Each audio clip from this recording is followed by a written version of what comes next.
and this is one of the pictures taken by Alex Jones and John Ronson when they infiltrated Bohemian Grove a few years ago.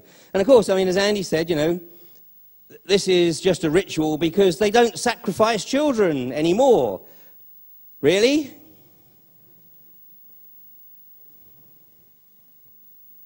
We just do it differently.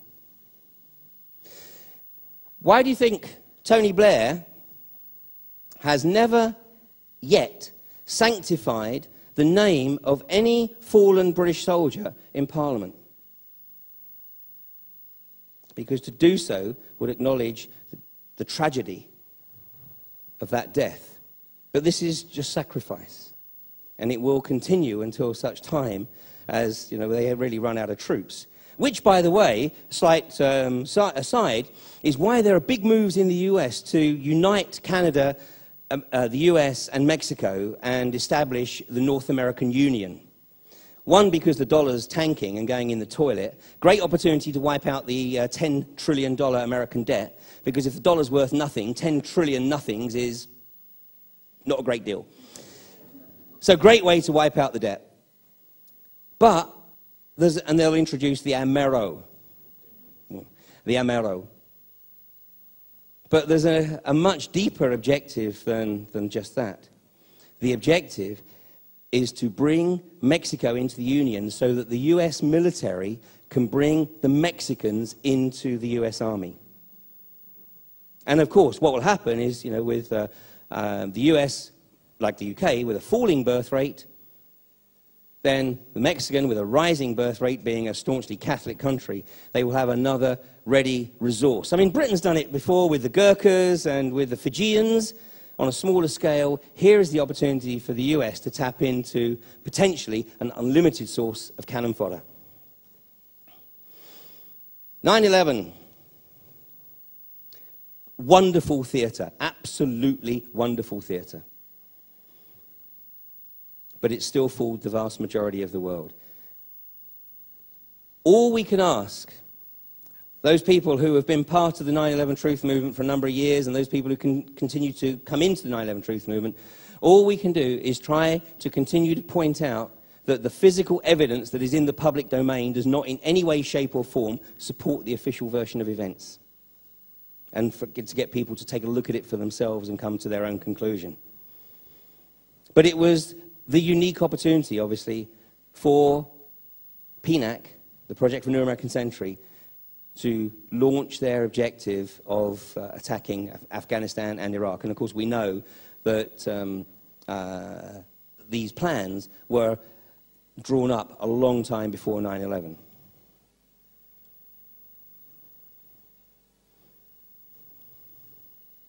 Now, on 9/11, the world was dealt a particular tarot card, the Tower Tarot card,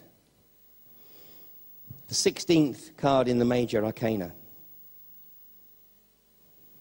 Look at the similarities between the Tower Tarot card and what actually occurred that day.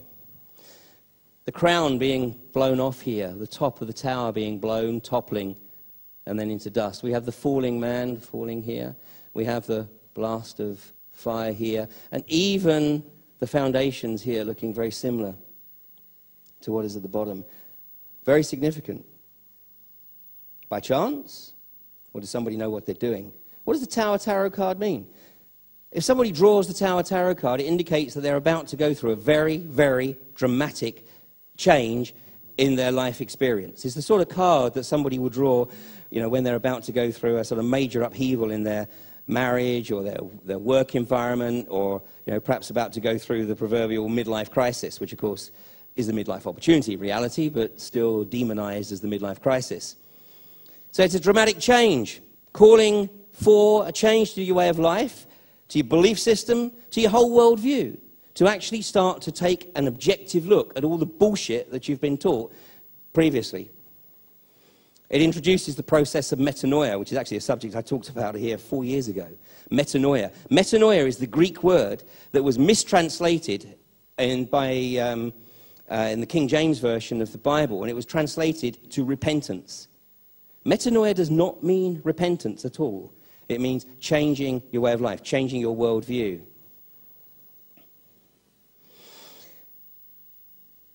In July of 2005, the 6th of July, London was awarded the Olympics. The day before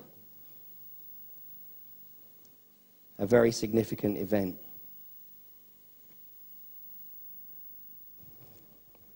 Now, don't have the time to go into the detail here. Suffice to say that 2 years ago, when I talked about the 9/11-7/7 connection, I was looking at the similarities and trying to illustrate how a template had been used for both events. They weren't even smart enough to draw up a new template. And of course, they get arrogant, and they're getting more arrogant. This on the side of the bus, outright terror, bold and brilliant. I mean, this is the guy saying, you know what, we know there's some of you out there who know what we're doing. You know, it might be a few hundred, few thousand, few tens of thousands, might even be a few hundreds of thousands, but it's not enough. We can do this stuff with absolute impunity, and there's nothing you can do about it. Well, I'm here to tell you that we can. A lot of people have suggested that the 7/7 was London's 9/11. They're more right than they know. Because if we look at the Tower Tarot card, it is the 16th card in the major arcana. And if we look at the numerology of that, 1 and 6 is 7. 7/7, it was indeed London's Twin Towers, London's 9/11. This is the occult hand at play here. Probably one of the most graphic crop circles that appeared just 3 days after the events of 7/7. And of course, perhaps there was an indication here as to who might have been behind it. And when this occurred in 2005, we wondered what these scattered circles here were. But of course, a year later, exactly 1 year later, the Israeli government was dropping cluster bombs on Lebanon. So, was this perhaps advance warning of what was to come? Perhaps an indication of a Mossad role in the events of 7/7 and an Israeli government tactic to be used in Lebanon a year later. The Zionists of Israel looking for their new Jerusalem, and I'm not talking about the Jewish people here because not all Zionists are Jewish, but this is the Zionist flag. Of course, it is also the flag of the State of Israel.